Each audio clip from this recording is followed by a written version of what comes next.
I'm really fascinated by the ways you guys are exploring Tolkien Middle-earth lore in new ways in Shadow of War. It feels like, in comparison with Shadow of Mordor, the narrative gloves have really come off, and you guys are doing a lot of really exciting stuff that stretches into new territories, uses new characters in surprising ways, and isn't afraid to kind of take some liberties to tell your own version of this story. We're trying to make the best game we possibly can. Yeah.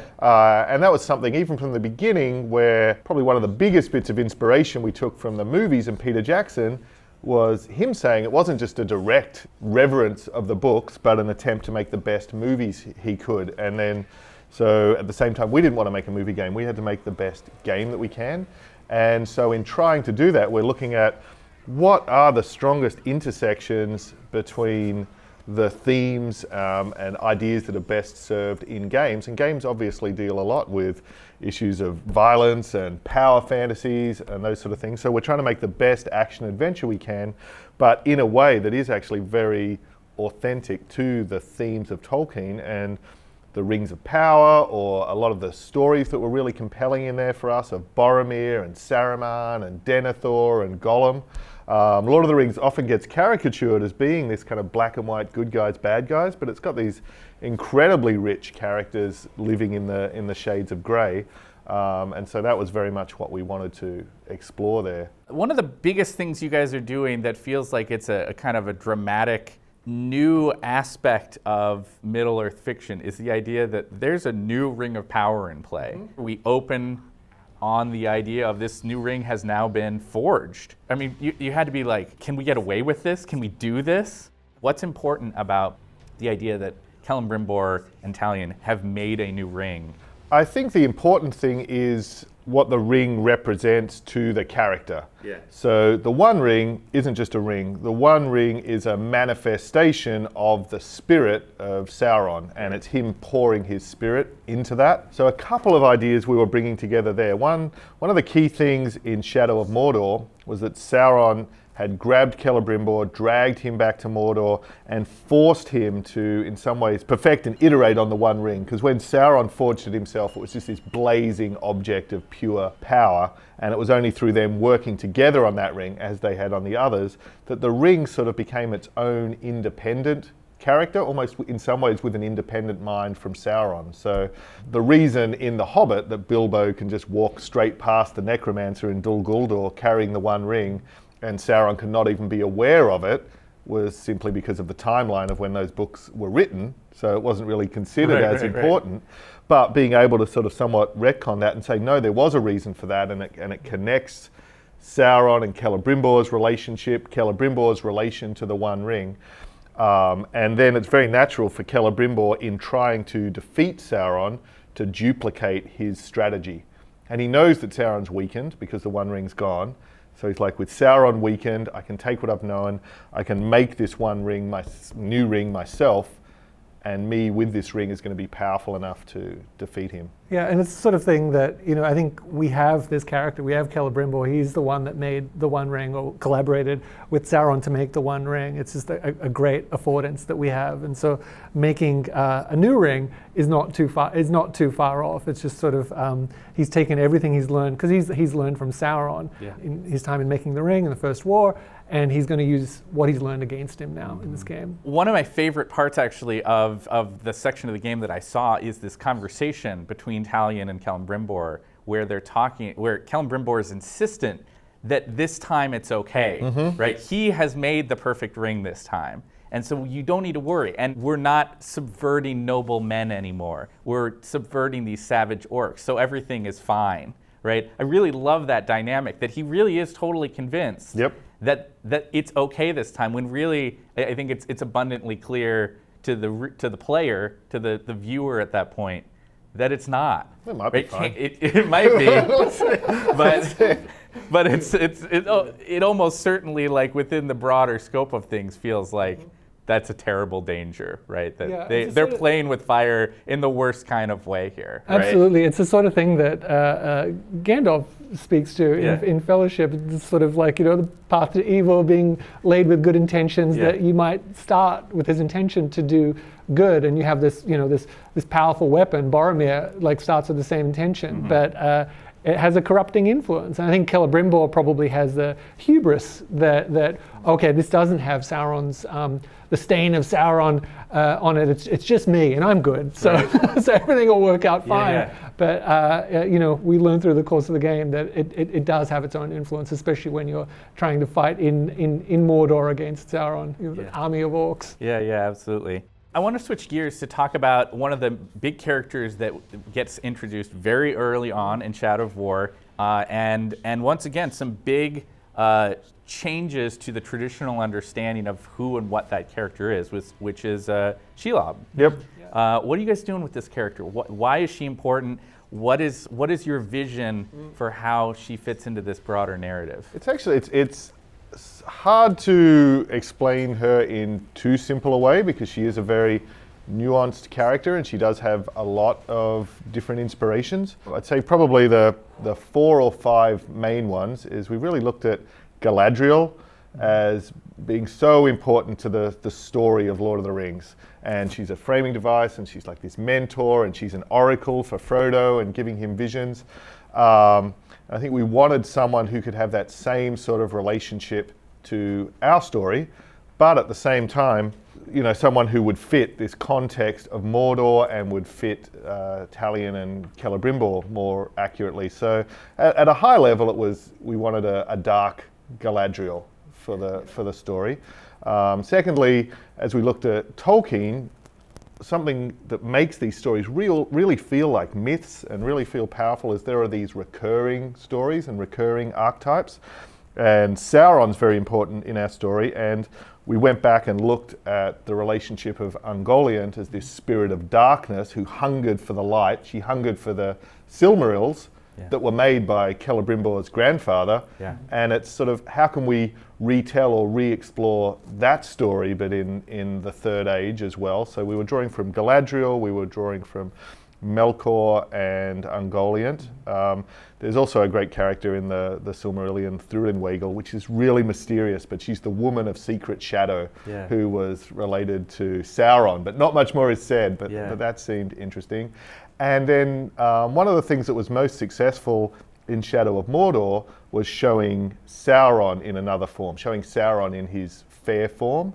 And that same idea of taking what you think of as an iconic and just purely evil villain, but seeing them in another way and recontextualizing that. And so having done that with Sauron, we then thought, all right, we'll do that, take another really iconic villain within Mordor and explore that same idea that she is more than just a great spider. She is a spirit of darkness that's hungering for this light, that's contesting against Galadriel, and she's taken the form of this spider because it does evoke terror and fear. That's the reason to take that form. Yeah, she's a monster. She's monstrous, but she's not simply a monster. And I think when you think of her as this primordial being that can take different forms depending on the situation, then she becomes a much more complicated character, especially in the way we want to use her with Talion. We're doing things that would have been harder to do, I think. If he was communicating, it's harder to trust a spider, maybe. And take advice from a spider. And just owning that spider form is a form she's taken for a reason. Absolutely. Like Gandalf as a Maiar, as a spirit's taken the form of an old man, and a Balrog is another form of one of these spirits.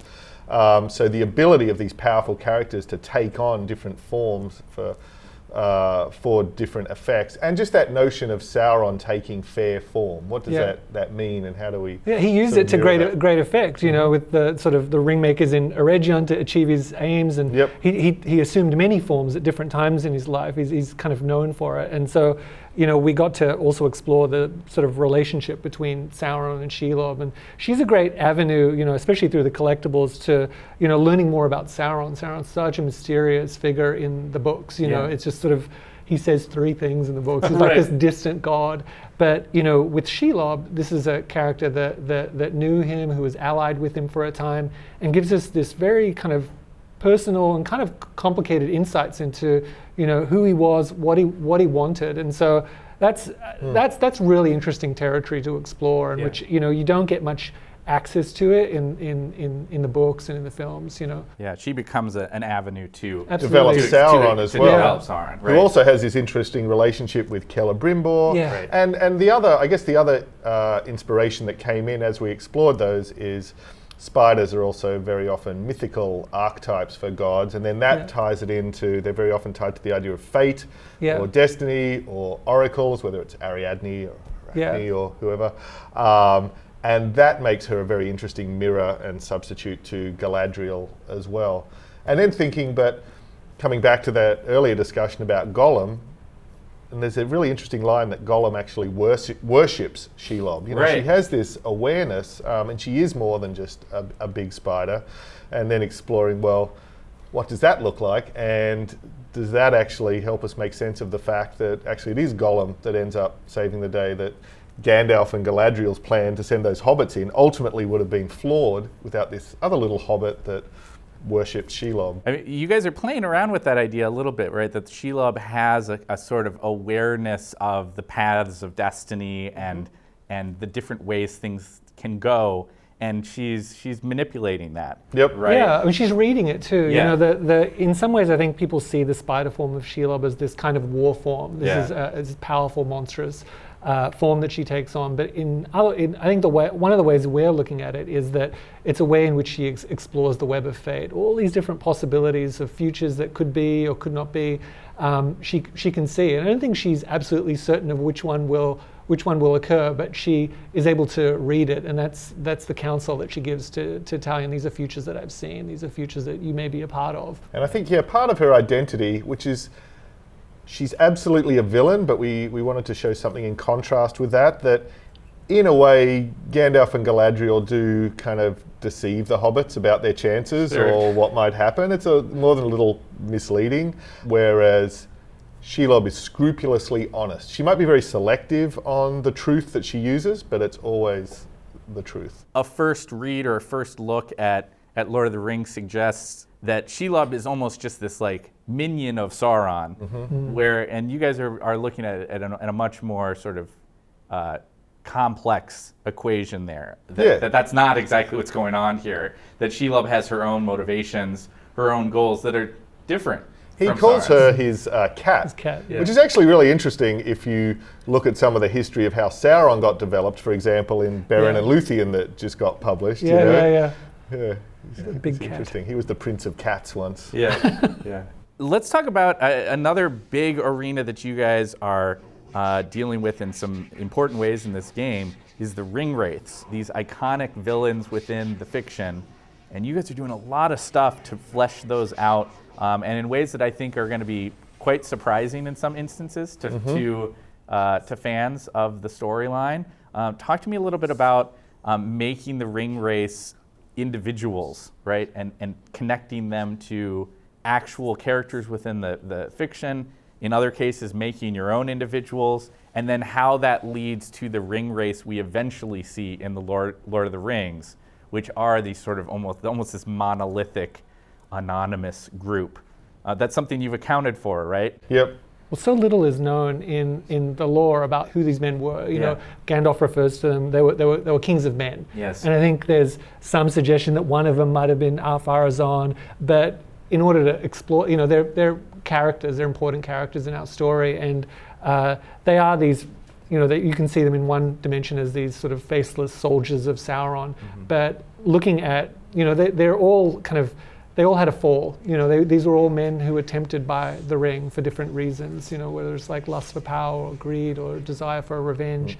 And these are stories that get told over and over again, in which mirror Talion's and Celebrimbors in interesting ways. And it's just, if we can, we've created these characters that are very much, kings of men, important figures in the lore who have accepted rings from Sauron. Sauron has met with them at very important points in their lives and shifted them into this sort of darker side. That they do all represent different points of view on Talion story, or if it is revenge, or it is the goal of power, or it is trying to do the right thing in battling against Sauron. Because that was something that was sort of there even in Shadow of Mordor, that idea of Talion being cursed with not being able to find the peace of death. The idea that immortality can be a curse is very central to the idea of the ring wraiths, and it's not necessarily an intuitive idea. Obviously, living forever seems cool, but doing that in this unnatural way, I think, is a really core part of the themes. And Tolkien spoke to that as well when he was asked what Lord of the Rings was about. It's about, you know, death and undeath, which is hardly more than to say that it's a story written by man. So he's really this very core in the books, that it's thinking about death or trying to deny it or not accepting it as something natural is a really fundamental theme. It's sort of the place where Talion sits between life and death, and as I was talking earlier about this desire to retain his humanity, because the things he's trying to accomplish in Mordor require him to do things he may not have done in life, but prove perhaps to be necessary in order to defeat this great evil. In your story, in Shadow of War, each of these ring wraiths even has their own individual visualizations, right? Yep. And yet you've accounted for the idea that later on they do look more uniform. So basically, at the moment of taking the ring, they still have their own individual identities, their memories, but over time, under the domination of Sauron, their memories and their identities are being lost and are fading away. So they both evolve from having these more individualized masks that were designed in collaboration with John Howe, so one of the principal artists of Tolkien or of the movies. It was wonderful.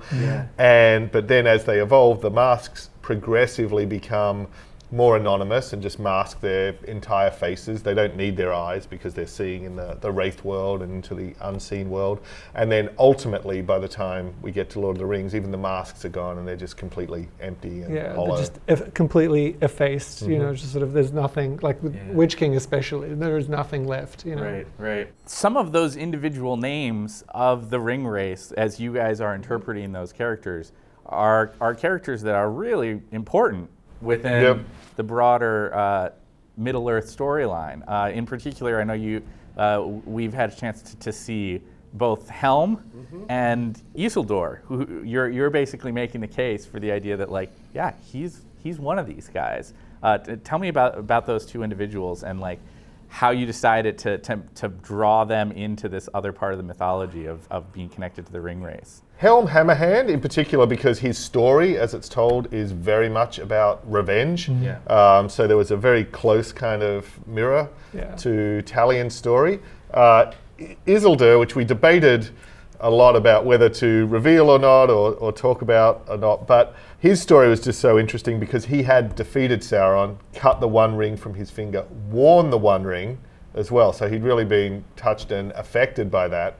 Then, of course, he was killed and his body was lost.